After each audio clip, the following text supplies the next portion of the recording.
So OneUI 7 is finally here, and I'm sure that a lot of you are thinking, wait, that looks like iOS 18. OneUI 7, it's very refined and very polished and possibly the best version of OneUI we've tested till date. Of course, I'm going to be talking about all the new features in OneUI 7 Beta 1 in this video, and I'm also going to be talking about the animation improvements because that's what everybody cares about. Hi, if you're here for the first time, I'm Ershad. You're watching Trakin English, your destination for detailed, incisive gadget reviews.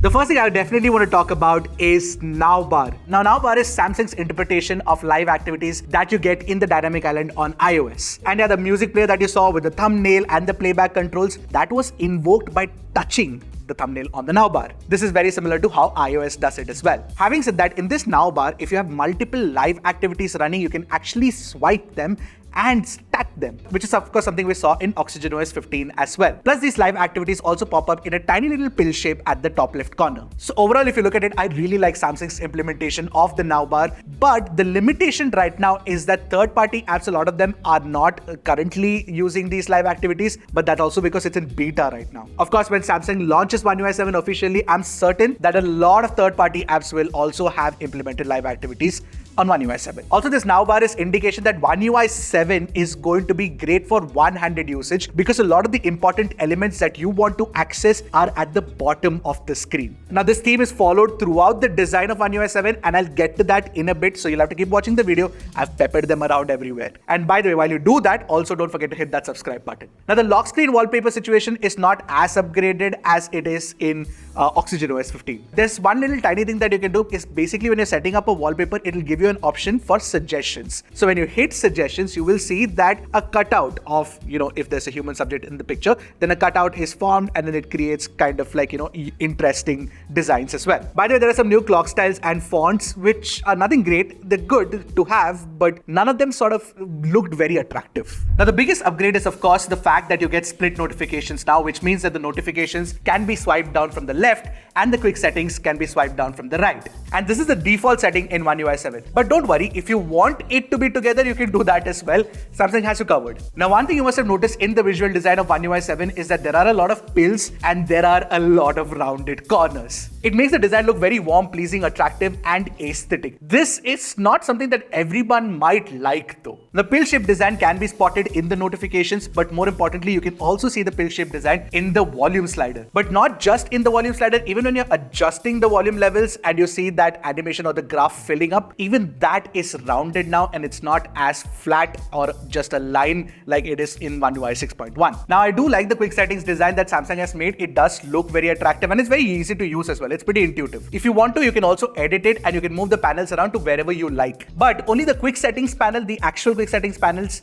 size can be changed. The size of the other modules like the Wi-Fi module or the volume and the brightness slider, that cannot be changed for some odd reason. With respect to customization options and the amount of control that you have, iOS's control center does it better. On the home screen, you get a very similar grid that is available in OneUI 6.1.1 as well. But when you move the icons around, it snaps into place much better and it's not as loose as it is in OneUI 6. So I like these tiny changes to animation and ease of use that Samsung has made in OneUI 7. Now, if you add a new widget and if you want to adjust the size of the widgets, it's much easier now and it's far more responsive and fluid as well compared to OneUI 6.1. Talking about widgets, there are a bunch of new first-party widgets that have been added, especially the battery one looks attractive. But the transparency level, which was customizable in OneUI 6.1 to whatever level you wanted it to be, now is only 2 steps. Basically, you can switch it off or on. That's it. You've also got new settings in app and widget customizations where you can actually have the widget label shown on screen if you want to, but why would anybody do that? Of course, when you're talking about the change in design, the first thing that everybody noticed is the fact that the icon design has been changed for a lot of the first-party apps. For example, the phone icon is different, the settings icon is different, camera, gallery, all of those. The recent page design has also been changed. Now, it's a holodeck style,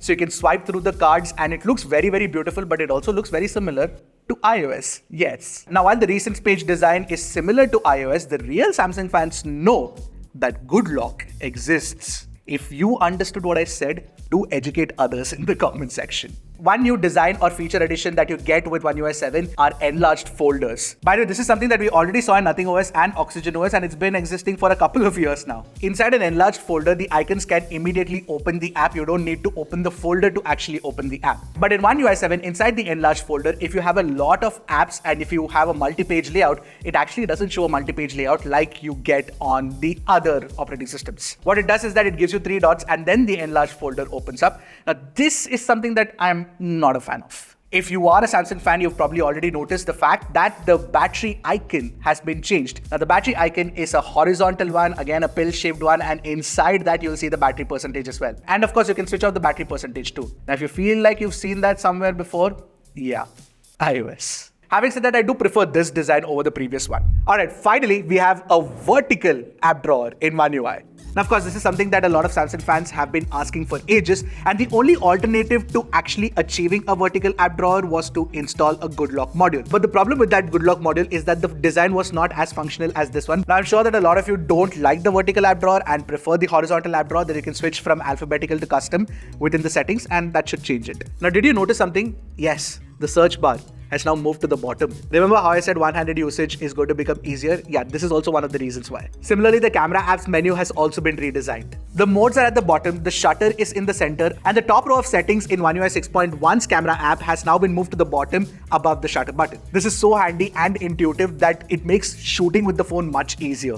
There are a few other upgrades to the camera app, for example, the updated Pro Mode design, and there are grids for shooting as well. If you ask me, this is possibly the best designed camera app on a smartphone right now. Alright, I've been making you guys wait for a long time. It's time to talk about the animations. And you also get parallel animations, so if you open apps side by side, they are very, very smooth. And then it can cut animations in between as well. So of course, animation quality is very similar to that of iOS 18. In fact, when you open widgets and close them in quick succession, then definitely Samsung does it better than Apple. Having said that, if you ask me, Oxygen OS 15 and ColorOS 15 have faster and smoother animations compared to both One UI 7 and iOS 18. Although again, the disclaimer here is that this is beta 1. It could become faster in the future. There's a new very clean charging animation which sits within the now bar when you actually insert the cable. It looks very, very nice. It is definitely better than the previous one, which was destructive as it would take up the entire page layout and not just like a tiny space at the bottom.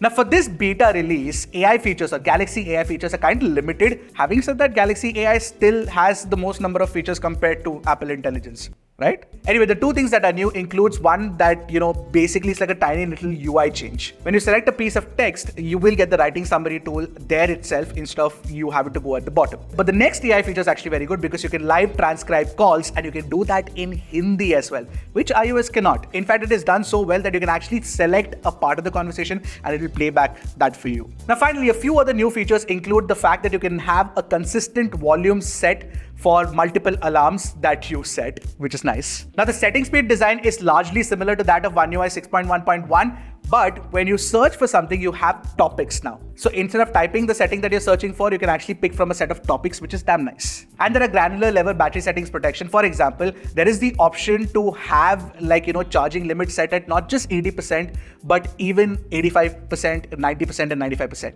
Again, this is something that iOS doesn't offer, and this is definitely good. So what do you guys think of One UI 7? Do you think it's better than iOS 18? Let me know in the comments. By the way, if you're planning on updating to the beta version of One UI 7, I would suggest against it, primarily because if it's the only primary Samsung phone that you own, then definitely don't do it. Also, it's only currently available for the Samsung Galaxy S24 series, so keep in mind. And the stable update will come in January anyway, so wait for it. It's okay. You can. We will do all the testing for you. That's why we're here. Despite that, if you still want to try out One UI 7 right now, just keep a look at the Samsung Members app for a banner. There should be an update that pops up for the India region really soon. This is not the India region variant. We had to go through hoops to actually install it. Alright, so this was One UI 7's first look. What did you guys think of it? Did you like it? Did you not like it? Let me know in the comments. I'll see you guys in the next one. Until then, keep tracking and stay safe.